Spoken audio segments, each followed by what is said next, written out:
Mi nombre es Adán. Voy a contar la historia de mi vida. Soy la primera criatura que recibe la atención en los primeros capítulos de la Biblia en el libro de Génesis. Actualmente, muchos estudiosos de la Biblia discuten sobre muchas cosas alrededor de mi persona. Por ejemplo, hablan del significado y la interpretación de mi nombre, Adán, el cual, por cierto, significa hombre o ser humano. Dicen algunos que es posible también interpretar mi nombre como humanidad. Además, debo decirles que se discute mucho sobre si realmente existí como persona o si soy simplemente una fábula o mito. Se especula mucho sobre los años y la época en que viví. Algunos estudiosos estiman que viví hace millones de años. Otros discuten que no es posible que se calcule en centenas de miles de años mi paso por la vida. La verdad es que nadie sabe con exactitud los años en que viví. Tampoco es posible medir cuándo viví en el tiempo cronológico usando los parámetros modernos. También se llega a veces a nombrar lugares geográficos exóticos en donde supuestamente afirman los estudiosos que Dios probablemente me colocó por primera vez en este planeta. Después se enfrascan en copiosas sugerencias tratando de localizar el lugar donde pasé la mayor parte de mi vida.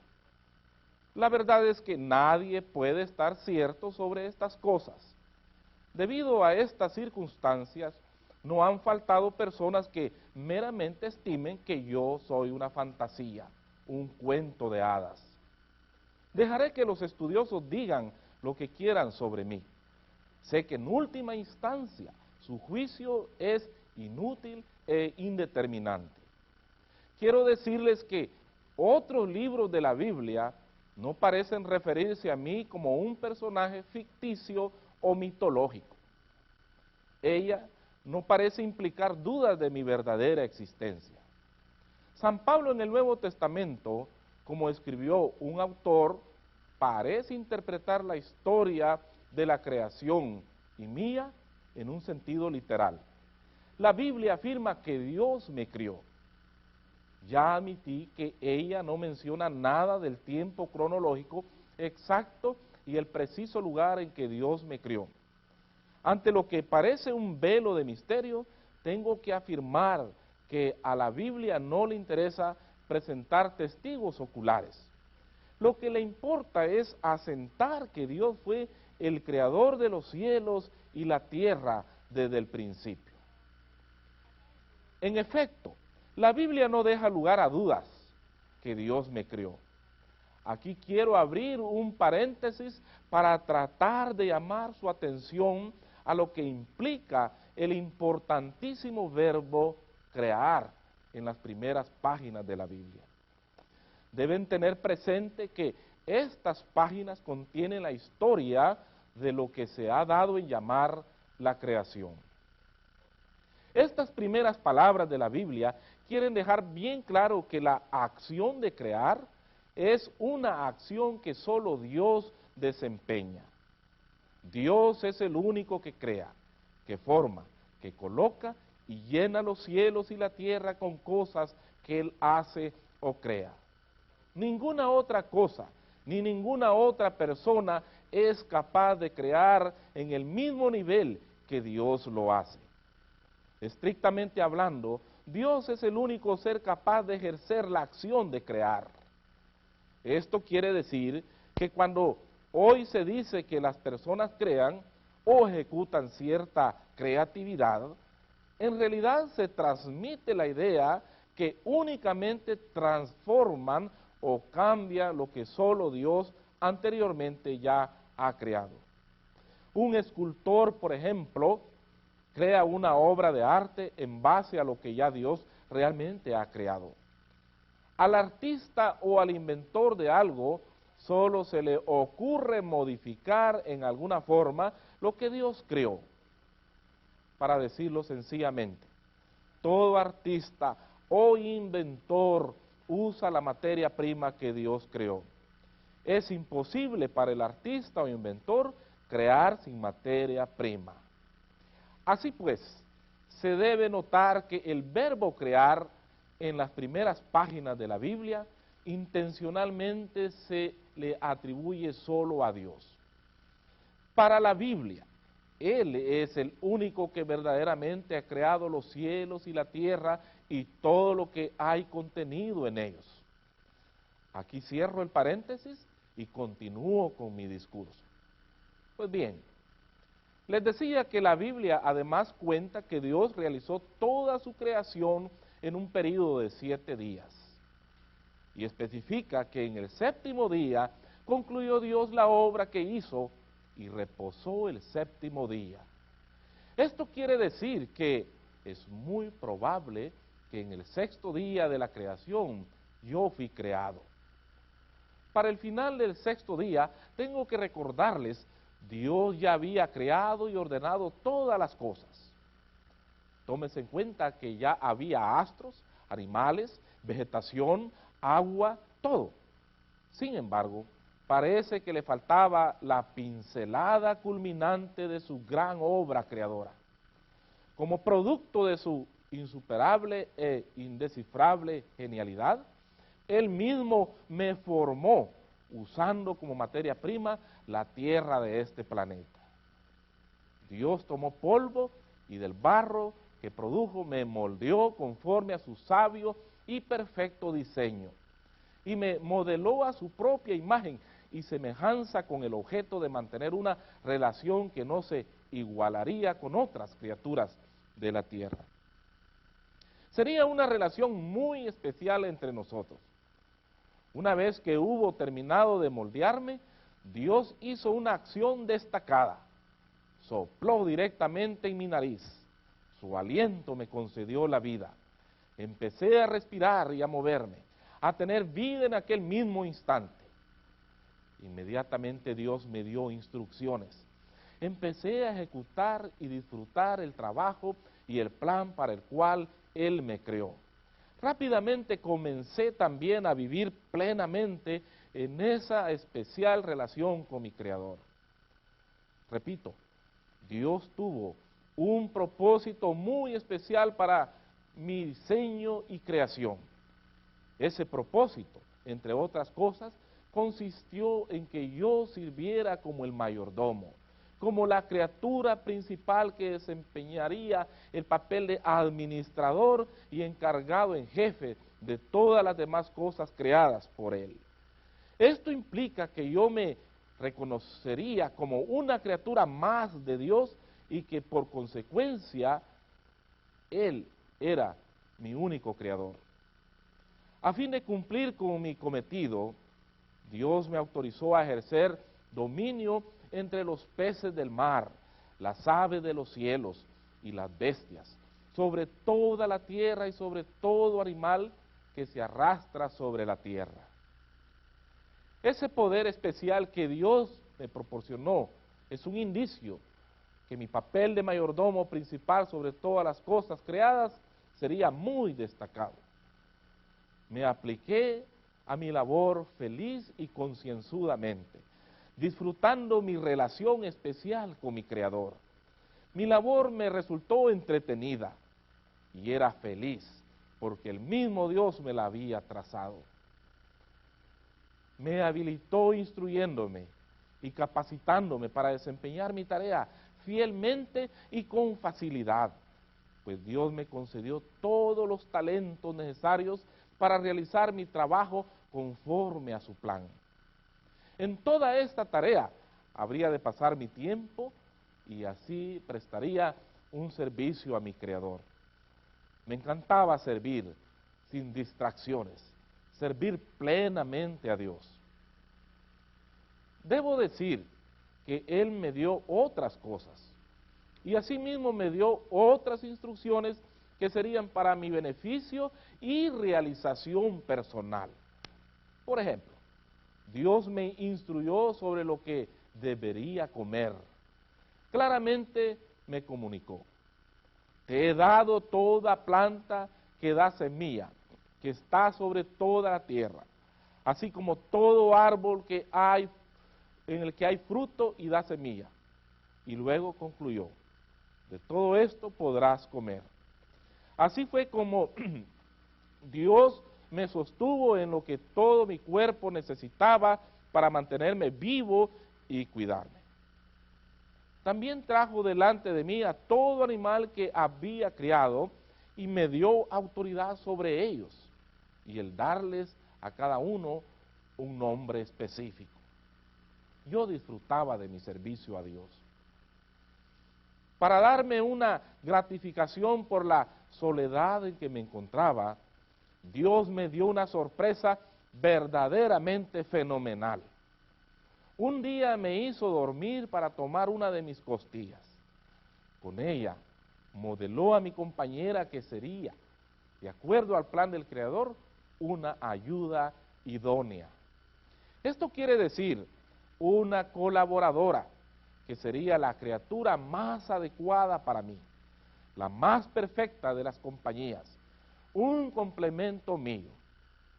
Tal fue mi sorpresa al despertar de aquel sueño, que recuerdo haber reaccionado clamando, esta sí que es hueso de mis huesos y carne de mi carne. Y di a aquella criatura el nombre de mujer.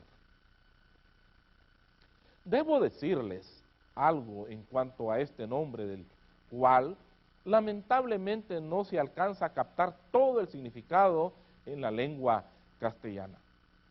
En el idioma hebreo, que a propósito fue el idioma original en que fueron escritos la mayoría de los libros del Antiguo Testamento de la Biblia, el nombre mujer se asemeja al mío, Adán, hombre. Lo curioso es que una de las ideas que se resaltan más en hebreo consiste en que el hombre y la mujer son dos criaturas tan iguales o similares que se complementan el uno al otro. Los dos, mujer y hombre, se necesitan para, por así decirlo figuradamente, equilibrar la ecuación.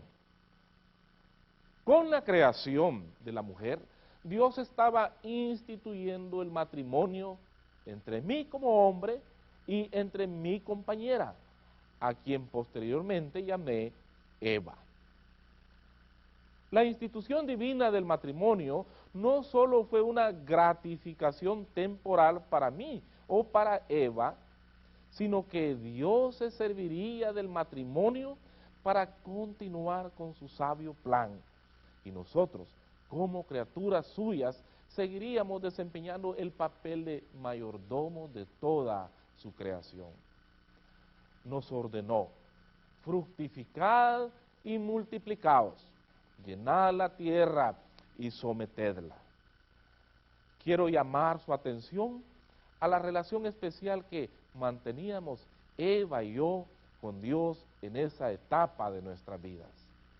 Disfrutábamos de la vida y del trabajo que Dios nos había dado. Además, entre Eva y yo no existía ningún tipo de malicia mientras estuvimos en perfecta armonía con nuestro Creador, al punto que la desnudez o la diferencia natural de nuestros cuerpos no nos causaba ningún tipo de vergüenza. Todo era como Dios lo había planeado. Nuestros cuerpos desnudos no necesitaban ningún tipo de cobertura. Ni siquiera teníamos conciencia o idea de nuestra desnudez, porque Dios nos había creado así. Era nuestra conciencia parecida a la manera como hoy día vemos a las parejas entre los animales. Ellos no saben que sus cuerpos están desnudos, ni se apresuran a esconder sus diferencias físicas, sino que sus cuerpos son complementarios el uno con el otro. Pero al hablar de este tema, me doy cuenta que ya he introducido un estado distinto en mí, una etapa diferente a aquella original en la que estuve en perfecta armonía con mi Creador. Hoy me doy cuenta que hubo un gran cambio en mí. Me encuentro en un estado en el cual ya he perdido aquella imagen y semejanza con la que Dios me había creado. Hay un antes y un después. Antes fue mi estado de armonía perfecta y entendimiento con el Creador, lo que la Biblia llama obediencia a Dios. Después se refiere simplemente a mi estado de desarmonía o desobediencia, debo decir, a mi Creador. Para decirlo en términos ecológicos, el antes era cuando yo usaba la creación, el después empezó cuando abusé de ella. ¿Cómo ocurrió en mí este cambio de estado? ¿Por qué me encuentro frente a Dios en una manera distinta a aquella con la que Él me creó? En realidad les estoy hablando de la tragedia más grande que pudo haber sucedido en toda la historia humana. Se trata del origen de todos mis males y de los de todos mis hijos, de todos mis descendientes, en realidad de toda la humanidad. Permítanme explicarles mi gran tragedia, la tragedia humana que se conoce como la caída. Ya les he contado que Dios me dio un trabajo para desempeñar en la creación, pero Él también me dio instrucciones muy claras. En el jardín del Edén, así se nombra el lugar en el que Dios me colocó, a la vez que me instruyó comer de los frutos y las semillas de los árboles de aquel lugar, también me ordenó: del árbol del conocimiento del bien y del mal no comerás.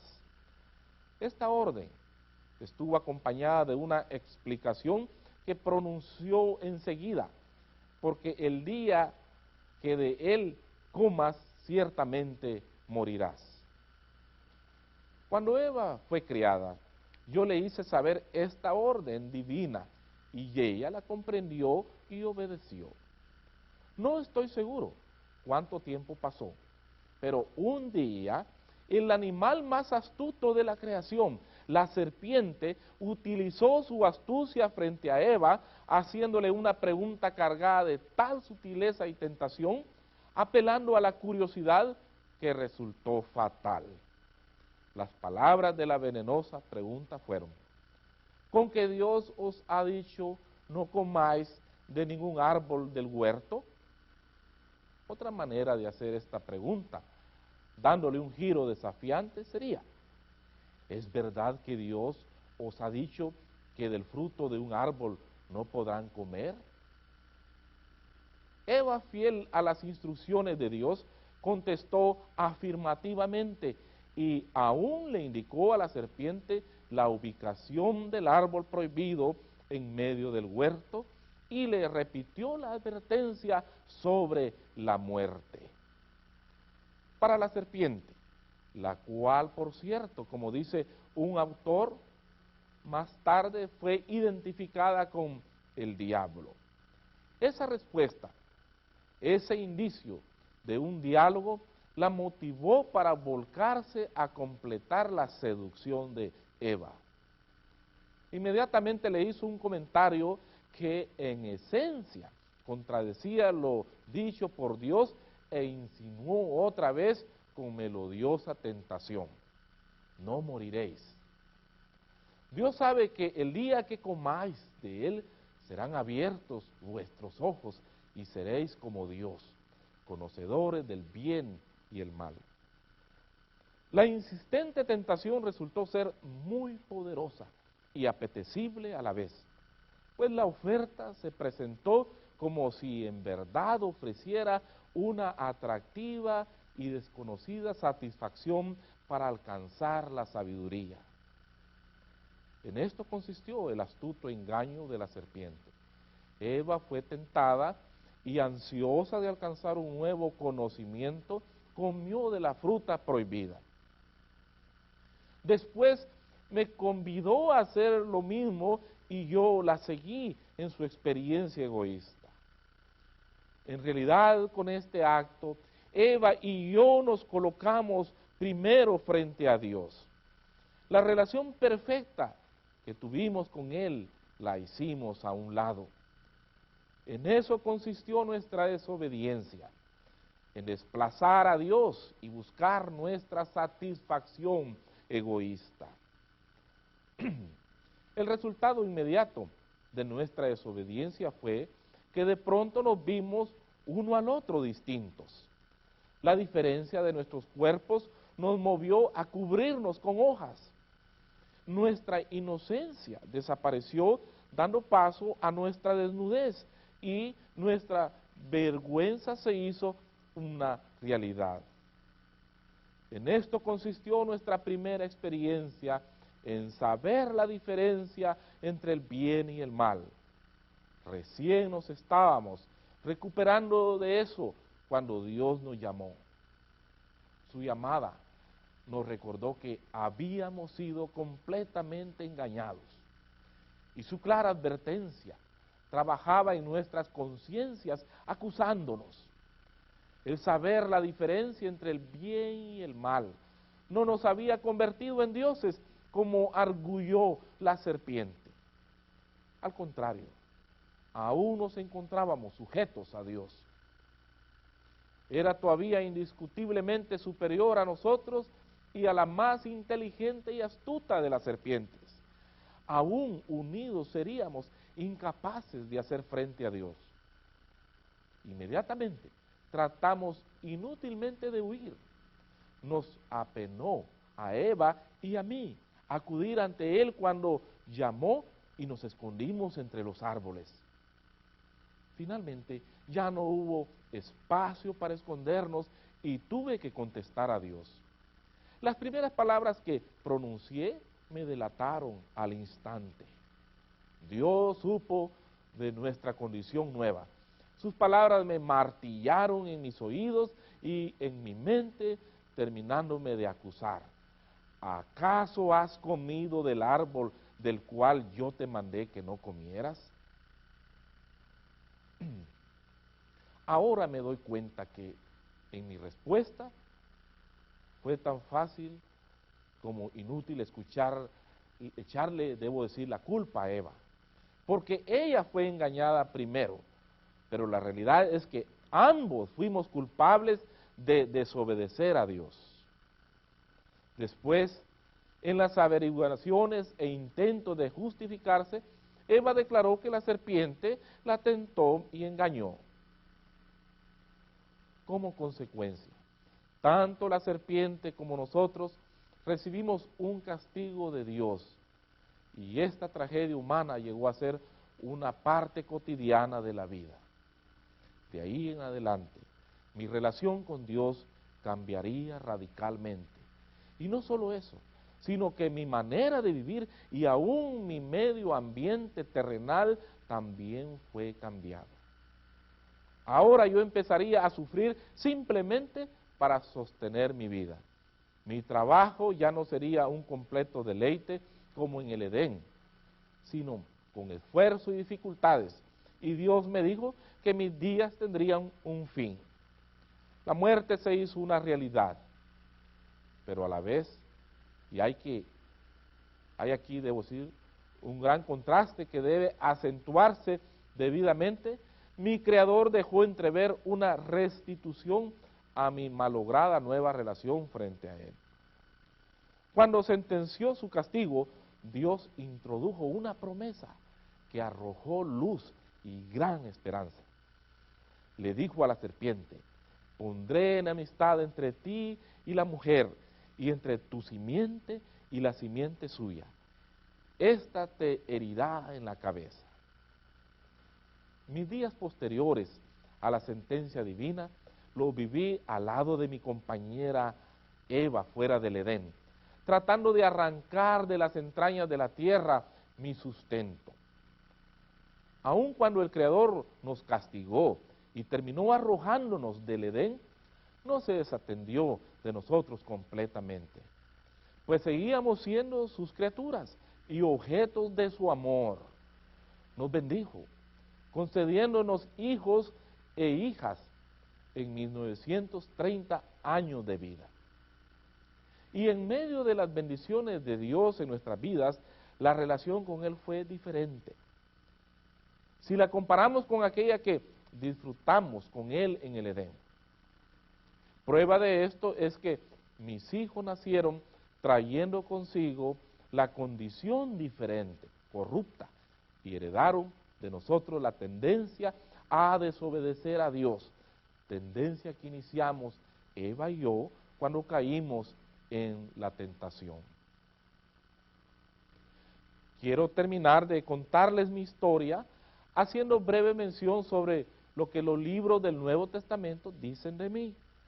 El Evangelio de Lucas dice, cuando traza su genealogía, que yo soy hijo de Dios, refiriéndose a que Él me formó y me concedió la vida. El apóstol Pablo es quien hace más referencias a mí en sus epístolas. Dice que yo tengo prioridad como hombre frente a la mujer y me contrasta notablemente con el Señor Jesús. Pablo se refiere a mi nombre asociándolo a las cosas meramente terrenales y a lo que esto implica, como por ejemplo la muerte que por mi transgresión o desobediencia se presentó en el mundo. Además declara que todos los hombres nacidos de carne y hueso mueren como yo. Como se puede notar, Pablo relaciona repetidamente mi nombre con la muerte. Algo nada agradable, por cierto, para mí tampoco. Pero no quiero terminar mi presentación con un acento fúnebre, sino vivificante. Dios me dio la vida. Yo fui también en unión con Eva, a quien Dios usó para generar vida, para multiplicar esta y así poblar la tierra. En nuestra descendencia, Dios continuó ejecutando su plan. Había un futuro resplandeciente. Al paso de los años, pasadas muchas generaciones de nuestra descendencia, nació el Salvador de la raza humana, el Señor Jesucristo. Esto es hablar de vida, la vida que solo Dios crea. En el plan de Dios, Él me permitió desempeñar el papel de progenitor de la raza humana, a la que, por cierto, Dios ama por ser creación suya. Ahora quiero dejar paso a que se presenten mis únicos 3 hijos que la Biblia menciona por nombre. Pero no hablaremos de Set porque él no está hoy con nosotros. Dios me los concedió una vez que estuvimos Eva y yo fuera del Edén. El tercer hijo, Set, no estará presente debido a que solo le tocó reemplazar a Abel en la historia que ellos nos contarán. Caín, tú eres mi hermano mayor. Tú y yo crecimos al lado de nuestros padres, Adán y Eva. Recuerda que ellos nos enseñaron desde pequeños que nosotros somos criaturas de Dios, que Él nos dio la vida. Yo me acuerdo que una de las cosas más sobresalientes que nos enseñaron fue adorar a Dios reconociéndole como nuestro Creador. Sí, tengo que admitir que lo que dice Abel es verdad. Cuando tú y yo crecimos, nos dedicamos a ganarnos la vida desempeñando distintos oficios. Tengo que decir que para cuando nos convertimos en hombres, ya había en el mundo otras personas a quienes Dios también había creado y dado vida. Lo que la Biblia hace es narrar de aquí en adelante la historia de nuestra familia y de nuestros descendientes, aunque toma en cuenta a las otras criaturas humanas. Sí, yo me convertí en pastor de ovejas. Desde pequeño me gustaron los animales, especialmente las ovejas. En cambio, yo me incliné a ser labrador de la tierra. Me entretuve haciéndola producir distintas cosechas. Me cansaba mucho haciendo mi trabajo. Yo también, para lograr mantener mis ovejas satisfechas, tuve que caminar largas horas cuidándolas.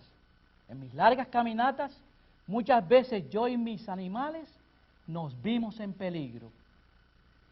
Un día, por una simple coincidencia, tú y yo adoramos a Dios. Cada uno le ofreció una ofrenda. Como ofrenda dimos el producto de nuestro trabajo. No tuvimos la intención de realizar una competencia entre nosotros viendo quién lo haría mejor y en menos tiempo. Para ofrecer mi ofrenda a Dios, yo solo tomé unos frutos. Yo, en cambio, escogí las primeras crías de mis ovejas y las sacrifiqué a Dios. Yo me di cuenta que aparentemente, pero también inexplicablemente, Dios había considerado la ofrenda y la actitud tuya, Abel, mejor que la mía. Esto me irritó sobremanera. Tal era mi irritación que ésta evidentemente se dejó ver en mi semblante y actitud. Dios me habló y en sus palabras me hizo ver que con mi comportamiento me exponía exageradamente a la tentación y a la abierta rebeldía contra Él. Ahora me doy cuenta que esto es precisamente el trabajo del enemigo de nuestras almas. En mí, tengo que admitir, trabajó a la perfección. Yo, por mi parte, ni cuenta me di de lo que estaba pasando a mi alrededor. No tardé en maquinar pensamientos que nadie antes había tenido. Resulté con un plan para deshacerme de ti, Abel, tú que ni siquiera me habías hecho alguna afrenta. Un sentimiento nuevo me invadió. Te odié a muerte, porque neciamente pensé que Dios tendría que dividir su atención entre los dos. Pensé lo siguiente: si Abel desapareciera, yo me quedaría solo con la atención de Dios. Así maquiné tu muerte, plan que llevé a cabo inmediatamente. Ni siquiera me imaginé que tú, mi propio hermano, estuviera pensando tan macabro plan. Tengo que decirte que esa actitud y odio me llenó de tal ira que caí inexorablemente en las garras del diablo.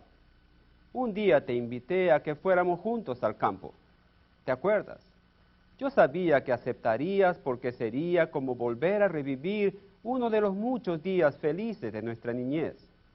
Mientras estábamos en el campo disfrutando del paisaje, yo esperé a que pasara un rato para realizar mi plan. Cuando te encontrabas contento y descuidado, me acerqué a ti pretendiendo estar también muy contento, y aprovechando tu descuido te sorprendí dándote un golpe certero. A varios lo recuerdo bien, no recuerdo bien si fue en la cabeza. Caíste pesadamente al suelo, quedaste inconsciente y jamás te recuperaste. De la herida de tu cabeza salió abundante sangre. Procedí a alejarme a una distancia prudente de la escena. Sabía que terminarías desangrándote y perderías la vida.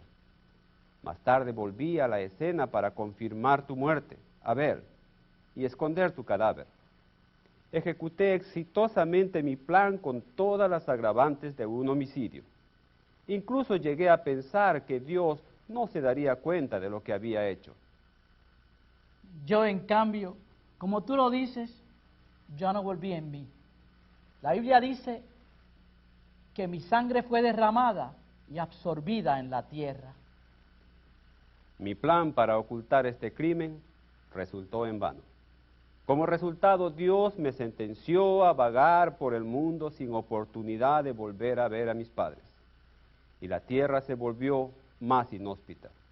Mi vida se tornó más difícil. Tuve miedo que algunos de los otros seres humanos me fueran a asesinar, siguiendo el ejemplo de violencia que yo establecí. Pero Dios diseñó la manera de que nadie me hiciera daño.